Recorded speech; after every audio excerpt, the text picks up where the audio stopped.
absolument incroyable. Je suis dans un moment de grande émotion aussi. Je suis très émue d'être en face de Marie-Sophie L, qui a créé ici à Tenerife vraiment le jardin d'Éden, on peut dire. En une année et demie, tu as fait ça, par amour pour la nature, par amour pour ta cuisine crue. Marie-Sophie L, qui était actrice, et maintenant elle est chef crue depuis déjà 10 ans. Et on a tellement de questions à te poser. Mais moi, je vais me mettre derrière la caméra pour vraiment te laisser exprimer sur ce que tu fais, sur ton art, sur ton incroyable jardin d'Éden. Merci. Merci que je puisse être là. C'est une découverte exceptionnelle, vraiment. Et je me réjouis de vous la présenter. Oui. Marie-Sophie, raconte un petit peu. Raconte ce qui t'a amené à Tenerife. Ce qui m'a amené à Tenerife, c'est grâce à des amis qui habitent ici, Mimi et Jackie Boisset, chez qui j'ai passé le confinement. Et j'avoue que je devais aller à Los Angeles, en fait. Je devais quitter la France de toute façon et aller à Los Angeles. Et puis avec toute cette histoire de crise, à la faveur de laquelle j'ai complètement changé ma vie, j'ai décidé d'acheter un terrain ici et de planter des arbres. Et ça a été pour moi une urgence absolue. Et puis aussi de me rapprocher de la terre où poussent tous les fruits et les légumes que j'aime manger. Puisque je suis naturochef, je suis naturopathe depuis, je dirais, 33 ans et raw chef depuis 10 ans.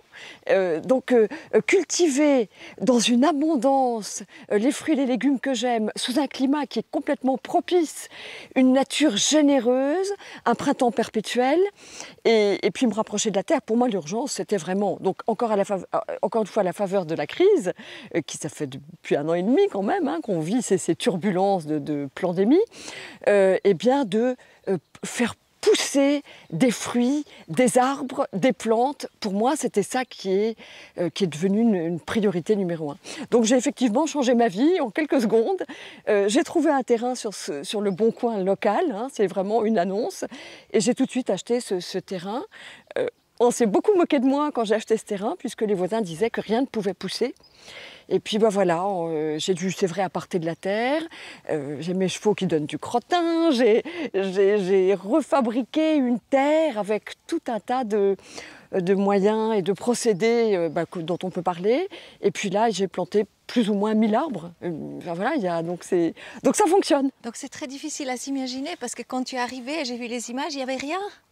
Il n'y avait rien. Il n'y avait rien, il y avait 2 arbres, un mort, enfin mort. Les figuiers ont une capacité, une générosité à résister à tous les chocs. Donc il y avait un figuier ici mort que j'ai arrosé qui a revécu et un qui était toujours magnifique. Sinon il y avait des figues de Barbarie, j'en ai gardé pas mal parce que j'adore ce fruit. Mais sinon c'était une terre complètement... un terrain vague. Il n'y avait même pas de terre en fait. La terre n'était pas fertile, elle n'était pas arable. Extraordinaire. Tu veux bien nous montrer un petit peu ton terrain? Oui, oui, et merci à toi, Coco, parce que je t'ai interviewée il y a pas très longtemps et je disais que tu avais la faculté d'ouvrir un espace à l'intérieur de toi, d'écoute bienveillante, qui fait que les gens que tu interviews peuvent se déployer comme ça dans l'espace que tu leur réserves. Donc je te remercie de me déployer cet espace et j'avoue que être l'objet de ton attention est juste délicieux. Donc je vais profiter de cette interview parce que j'aime bien être l'objet de ton attention. Merci. Merci à toi. Merci. C'est magnifique. Alors on te suit volontiers, tu nous montres ton jardin d'Éden et aussi la structure puisque tout est vraiment très très réfléchi. Oui et non. Je me suis rendu compte que c'est quand je réfléchissais pas que je faisais les choses les mieux. Donc là, il y a eu beaucoup d'impulsions. Je ne saurais pas définir maintenant la part de réflexion, la part d'improvisation, mais je trouve que j'ai été magnifiquement guidée, que je n'ai pas eu à réfléchir tant que ça, et que j'ai suivi une espèce de fil d'inspiration qui m'a portée sur ce terrain. J'avoue que les plantes parlent, les oiseaux parlent de plus en plus et viennent de plus en plus nombreux ici pour chanter. Donc j'ai suivi mon fil. Magnifique. J'ai pas eu le temps de réfléchir et c'est ça qui est génial. Génial, on te suit. Alors là, c'est le jardin blanc. Pour moi, c'est le jardin des oliviers. Et le jardin des oliviers, Là, il y a des oliviers centenaires, hein, 2 ou tricentenaires, on ne sait pas.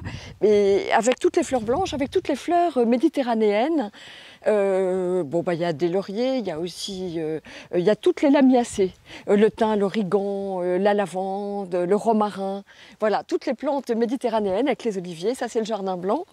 Et là, plus on va monter dans le haut du jardin, plus les couleurs de fleurs qui bordent les ruisseaux vont changer. Donc là, on est quand même en hiver, hein. On est en plein hiver, donc c'est quand même génial, au lieu de se lamenter qu'il n'y ait pas toutes les fleurs qui rayonnent de toutes leurs plus belles couleurs, c'est super de voir qu'il y a quand même en hiver, des plantes qui osent être en fleurs, quoi. J'en reviens pas, hein. J'en suis toujours pas revenue de cette nature ici à Tenerife, dans les îles Canaries, qui est vraiment généreuse. Ça, ce sont des arbres caramel. Alors j'ai hâte de voir, je n'ai pas encore goûté les fruits. Ces grands arbres caramel, là, ce sont des bananiers. Et là, on a les fleurs qui passent du blanc au blanc jaune et au jaune de plus en plus fort, de plus en plus affirmé, jusqu'à aller vers l'orange, l'oranger. Et voilà. Donc là, c'est vrai que j'aime bien d'avoir cette grande alcoïdée, cette grande arc-en-ciel géant pour border le ruisseau. Et là, ce qui est intéressant, c'est que c'est un ruisseau qui va... l'eau est filtrée à la base par des filtres, mais c'est un ruisseau qui va aussi énergétiser l'eau parce qu'elle va passer à travers des plantes qui sont purifiantes, qui sont purificatrices, et puis le fait de circuler réoxygène l'eau. Donc là, normalement, avec la filtration par le sable, etc., plus ces ruisseaux, on a une eau au top. Et l'eau, c'est vraiment la vie. Ici, c'est très important. Donc tu as vraiment des ruisseaux qui passent à travers tout ton jardin, on est d'accord? Oui. Et là, regarde, j'avais pas osé mettre des roses, je m'étais dit, oh les roses c'est peut-être un peu trop sophistiqué, prétentieux, tout ça. Donc j'ai mis plein, et puis finalement, eh bien ce sont les roses qui sont les plus rustiques et qui sont finalement, qui fleurissent tout le temps, qui demandent très peu d'entretien. C'était des minuscules petits, puis ils se déploient très bien ici. C'est un jardin qui plaît beaucoup aux roses, où les roses se plaisent. Voilà. Oui. Et tu as une terre très très fertile. Tu as eu un spécialiste qui est arrivé pour expliquer que tu as une terre... Ah si, quelqu'un est venu, Kiko est venu samedi dernier, tu étais là, et effectivement il a analysé la terre, et il n'arrêtait pas de dire, alors avec du vinaigre, avec du bicarbonate de soude pour savoir si la terre était alcaline ou basique, enfin, et là il disait « Caramba !» Caramba, es perfecto! Et là, moi, je dis, oh mon Dieu, j'avais peur. Tu sais, comme quand on mène un enfant chez le pédiatre, tu te dis, mais qu'est-ce qu'il va me dire? Et là, caramba, es perfecto. Donc, il y a un très bon équilibre. Oui. L'intérêt, en fait, ici, c'est de faire une forêt-jardin, comme j'avais vu faire Mimi et Jackie dans l'Euro Adventure Center. C'est une forêt-jardin, donc ça veut dire que quand tout le sol est occupé, donc là je ne remplace les mauvaises herbes, parce que là où poussent les mauvaises herbes, c'est un indicateur extrêmement intéressant sur la qualité du sol. Je n'enlève une mauvaise herbe que pour la remplacer par une fleur ou une plante, une succulente, une plante qui va être en accord avec les arbres et pouvoir apporter à la fois de l'ombre, de l'humidité, enfin favoriser l'humidité. Donc l'intérêt dans une forêt-jardin, eh bien, c'est que tout l'espace au sol soit rempli. Alors il y a énormément hein, pour oxygéner la terre, pour apporter de la nourriture aux arbres, au sol. Ça, c'est vraiment une mise en équation extraordinaire à étudier.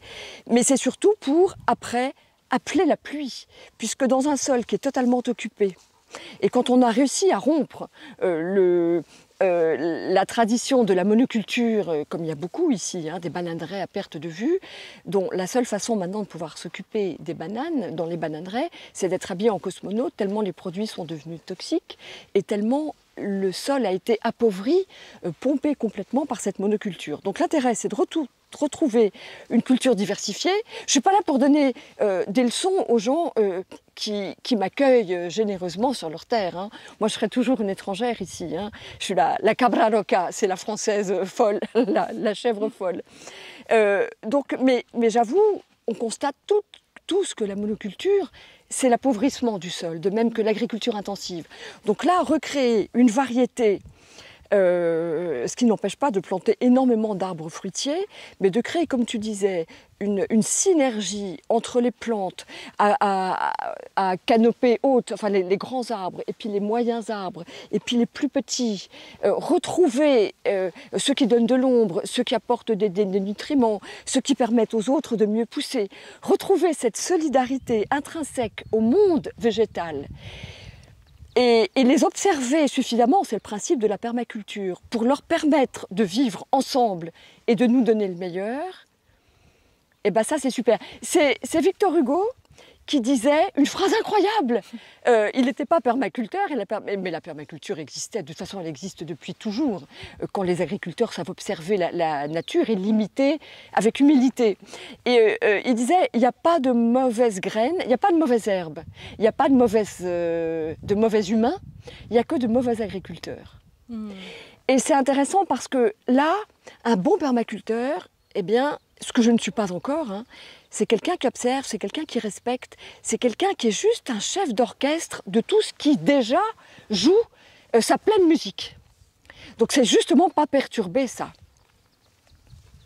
Donc là, je me donne la possibilité de rectifier toutes les erreurs que j'ai faites dans mon impatience, dans ma hâte, dans mon empressement, de rectifier toutes les erreurs en prenant le temps d'écouter. Il y a des arbres qui me disent qu'ils sont bien. Il y a des plantes qui sont très bien avec des arbres. Il y a des beaux mariages, il y a des belles associations. C'est comme dans la cuisine. En fait, quand je cuisine cru, je célèbre des mariages, je célèbre des associations de plantes, d'herbes, de graines, de noix, de légumes, de fruits qui donnent le meilleur quand ils sont ensemble. C'est ça qui est génial, c'est cette synergie-là. Quand je fais mon risotto de panais au cèpe, eh bien, les cèpes, les notes boisées des cèpes, elles s'accordent merveilleusement avec les notes réglissées des panais. Et là, on a une synergie, on a un accord. C'est comme en musique. On a des accords quand on a les bonnes notes ensemble. Mais dans cette cuisine crue, on a vite fait de déraper et de faire ou des fausses notes ou des fautes de goût quand on ne met pas les bons ingrédients ensemble avec les bonnes proportions, dans leur parfait accord, dans leur parfaite harmonie. C'est comme, pour moi, rendre hommage au monde végétal, c'est de célébrer la générosité de la nature et son abondance dans des recettes, tu vois, qui sont comme des partitions de musique et c'est vraiment comme si je voulais jouer leur musique au monde avec des recettes qui nous donnent le meilleur d'eux et qui nous font, j'allais dire, qui nous font jouir de les manger, puisque quand on se nourrit, on mange le monde, hein, on dévore le monde. Mais là, de le dévorer en parfaite harmonie avec ce monde végétal, dont on se nourrit et qu'on nourrit aussi. Donc il y a vraiment une grande interaction très, très intime. C'est super intime pour moi, cette relation avec le végétal. Mais comme je connais, ça fait vraiment partie intrinsèque de toi, de toute cette harmonie. Tout ce que tu crées, en fait, c'est harmonieux. Donc entre les plats, entre même tes cours, c'est extraordinaire, c'est tellement beau. Les films que tu as faits, mais jamais on trouve ça. Les photos que tu fais, ils sont c'est juste un régal pour les yeux de regarder ça. Et comme tu mets en œuvre, en fait, les acteurs qui sont les légumes avec lesquels on cuisine. Et ça, c'est intéressant parce que, alors volontiers, si on peut parler un petit peu de la cuisine crue. Puisque c'est pour beaucoup de gens, c'est encore pas du tout une référence, on ne sait encore pas ce que c'est, on n'a pas encore envie de manger froid, voilà, la cuisine crue, c'est quoi? Pourquoi tu fais la cuisine crue? Alors pour moi, la cuisine crue, c'était une révélation. C'est-à-dire que je n'ai pas décidé, je ne connaissais pas la raw food, j'ai fait un très long jeûne, suite à une sorte de traumatisme, un traumatisme qui en fait était une révélation. Comme quoi, on a besoin de chocs parfois, ou de chocs douloureux, ou de chocs par la beauté, pour avoir des révélations et changer sa façon de vivre.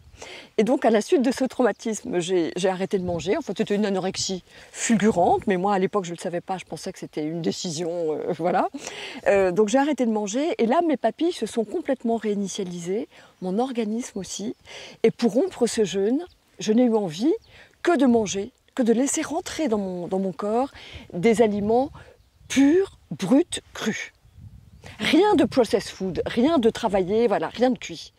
Et ça, c'était vraiment, c'est un appel du cru. C'est vraiment, mon corps a entendu, mon esprit, mon âme, je ne sais pas comment dire, a entendu vraiment l'appel du cru. Et je n'ai pas résisté à cet appel, et je n'ai pas intellectualisé, mais ce n'était pas du tout une théorie à laquelle j'ai répondu, de manger brut, pur, cru, pour se détoxifier, etc. Pas du tout. Et je ne savais même pas qu'il y avait des crudivores, je ne savais pas que la raw food existait. Wow. Ah ouais. Donc c'est après que j'ai su, et je me suis dit, mais c'est génial, moi qui suis tellement gourmande, et depuis toujours, parce que moi je goûte des vins depuis que j'ai 12 ans, parce que je reconnais des vins, que j'ai un bon palais, j'ai un bon nez, donc, et je cuisine depuis que je suis petite. J'ai lu tout le Larousse culinaire qui fait des milliers de pages, exactement comme une vierge lit un livre érotique. Je n'avais pas le droit de cuisiner chez moi, mais je salivais complètement, rien qu'à la lecture de ce livre de cuisine, parce que tout de suite, j'imaginais complètement que je mangeais. Mais comme quand on lit un livre érotique et qu'on a des sensations. Donc c'était pareil, et donc après je me suis mise à cuisiner chez moi, mais ma mère n'aimait pas trop parce que ça salissait, etc. C'est vrai que je suis très sale dans une cuisine, j'en fous partout, je suis très, très instinctuelle et très irrationnelle, voilà. Et pour moi, cuisiner c'est un jeu extraordinaire, et j'adore ça. Et pour moi la volupté, c'est vraiment le point de fusion entre la matière et l'esprit. Donc cuisiner cru, et manger quelque chose de voluptueux, c'est vraiment, oui, un point de fusion entre parce que c'est se nourrir en accord avec la planète, en accord avec des valeurs de respect pour son corps et aussi pour le végétal, pour le monde végétal, en ne mangeant pas d'animal, par exemple. Pour moi, c'est quelque chose de vertueux et c'est quelque chose qui profite énormément au corps et à la vitalité. Voilà Marie-Sophie, là on parle d'une nourriture vraiment saine. Toi, c'est ce que tu cultives dans ton jardin, c'est vraiment le sang, ça commence vraiment dans l'eau, c'est la terre. Et puis bien sûr, il n'y a que des légumes et des fruits sains qui peuvent pousser, ça c'est normal. Donc c'est ça qui fait du bien à notre corps, puisqu'en mangeant ça, on se associe directement avec la terre, puis on vient de la terre. Donc après, voilà, il y a plein de choses à dire à ce sujet-là. Mais moi, ça m'intéresse vraiment de ta part que tu nous expliques un peu ton rapport vraiment à ce sein, parce que tu le vis, tu es l'exemple d'eux. Et voilà. Alors, ce qui est étrange, c'est qu'en fait, le concept du bio, c'est une réalité, mais elle est très récente. Il y a 60 ans, toutes les pommes étaient bio. On ne devrait même pas dire des pommes bio et des pommes pas bio, on devrait dire des pommes normales et des pommes chimiques. Parce que ça fait depuis 60 ans qu'on a mis, bon, après la guerre, hein, vous savez, on a recyclé le gaz moutarde, enfin bon, des conneries comme ça, pour pousser la terre, avoir une production. C'est comme si on la cravachait pour lui dire produit, produit.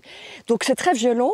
Et en fait, on a épuisé les sols. On arrive à avoir des sols qui n'ont plus de vers de terre, qui ne sont plus fertiles, où il n'y a plus d'humus. Et je sais combien, Coco, l'humus est cher à ton cœur. Donc c'est très important de favoriser le sol. Par exemple, là, moi, je fais... Alors, évidemment que je fais une finca bio. Je ne sais pas si j'aurai la certification bio ou pas, mais on m'a déjà proposé des produits bio pour augmenter la production de mes arbres, de mes fruitiers. J'ai refusé parce que je le fais à la loyale. Je ne suis pas dans une optique de récolter plus vite et plus. Je ne suis pas impatiente. Et pourtant, je suis impatiente pour tout, mais pas pour ça. Parce que mon objectif, c'est de créer une belle terre, même si ça prend plus de temps de le faire à la loyale. Et quand la terre sera belle, riche, forte, alors les arbres pourront puiser leurs racines et véhiculer par la sève jusqu'aux fruits ce qu'il y a de meilleur en termes de nutriments, de vitamines, d'oligo-éléments, de tout, et de potentialiser véritablement la valeur gustative et nutritive des fruits que les arbres vont porter. Donc là, je ne suis pas impatiente, je suis vraiment dans le travail du sol, à la base. Ça passe par l'eau, ça passe par la qualité de la terre, ça passe par les chevaux qui font du crottin, ça passe par l'or jaune, l'or du potager, l'or liquide du potager, par l'urine aussi. Ça passe par des plantations au ras du sol qui vont apporter de l'azote, du carbone. Et voilà, ça c'est toute l'art de la permaculture qui enrichit la terre et laisser derrière moi une terre est 1000 fois plus riche que je ne l'aurais trouvée, ça c'est véritablement quelque chose de chouette pour moi. Recréer une terre pour les générations futures. Alors là c'est vraiment, c'est un jardin qui est encore en construction. Hein. Je suis émerveillée de voir qu'après 1 an et demi, il est aussi rapidement fleuri. Mais voilà, donc là on a vu, je ne sais pas si tu as bien vu comment on est passé du jaune, orange, rouge, et là maintenant on arrive dans le jardin bleu, avec une progression qui est savamment étudiée, parce que je déplante pour bien faire cet arc-en-ciel. Et là on a le bassin mauve, le bassin bleu mauve, qui a une forme de cœur. Et là, cette forme de cœur, elle est naturelle. Wow. On n'a pas fait exprès. Et là, il y a des mangues. J'attends toujours la dernière minute avant de... Non, elles ne sont pas encore. On peut les laisser encore un peu sur l'arbre avant de les arracher des bras de leur mère, arbre. On peut attendre encore un peu. Non, c'est magnifique, regardez. Tu vois, ça c'est très beau. On est comme dans la phrase de Balzac que Gainsbourg a reprise. Mais c'était, tu sais, quand il parlait d'une jeune femme, d'une jeune fille enceinte, il disait... encore en fleurs, qu'elle porte déjà des fruits. Et là, c'est un peu l'inverse avec ce manguier. Encore porte des fruits et déjà en fleurs. Donc là, on a tous les stades de la générosité. On a les fleurs, les futures mangues, et là, les mangues un peu tardives. Et derrière, tu as la Punta Teno. Tu vois derrière? Oui. Ça, c'est un endroit magique. Marie-Sophie, tu veux bien aussi nous expliquer, parce que on sort de chez toi et on va se faire notre salade. Est-ce que tu veux bien nous expliquer ce que c'est, le nom que je ne sais jamais ce que c'est? Ah, je vais te montrer, bon. alors viens. Alors, on va voir. Il y en a partout qui poussent. Alors, ça s'appelle la ficoïde glaciale. Je la faisais pousser sur mon bateau à Paris, quand le bateau était amarré sur les rives de la Seine. Tiens, là, il y en a beaucoup ici.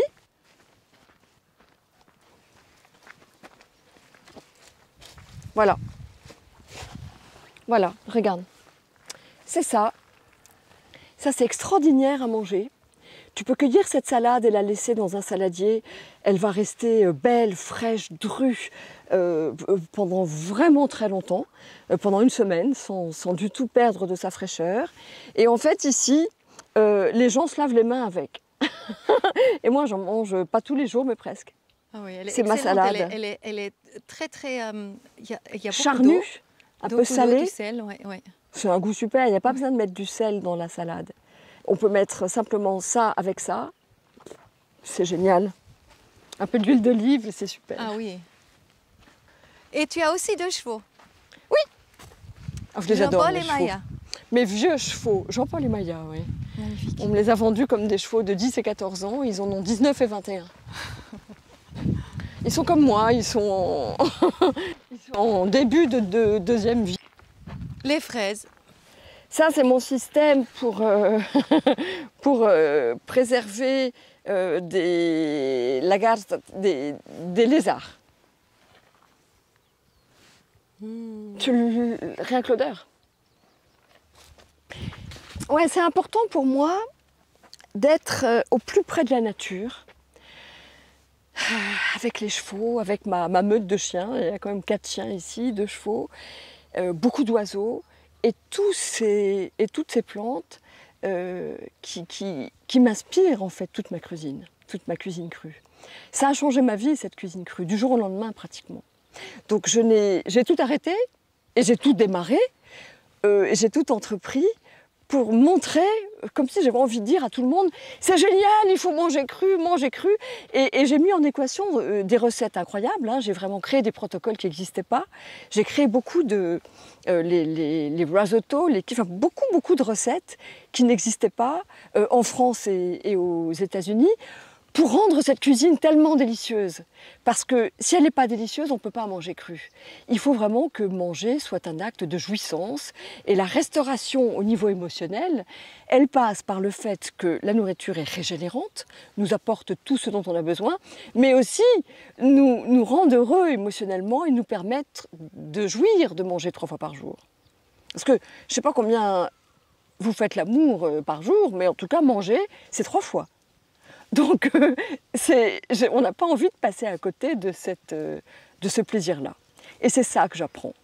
C'est ça que j'apprends dans mes formations en ligne, c'est de dire, voilà comme c'est simple, rapide, ludique. Il suffit d'avoir les bonnes recettes pour après devenir créatif. Parce que quand on entend de la belle musique, on peut jouer de la belle musique, on peut apprécier de la belle musique. Pareil pour l'acte de création, c'est un acte de création qui n'appartient pas qu'au chef de faire de la nourriture. Toutes les mères de famille sont des créatrices de milliers de repas dans une vie de mère de famille.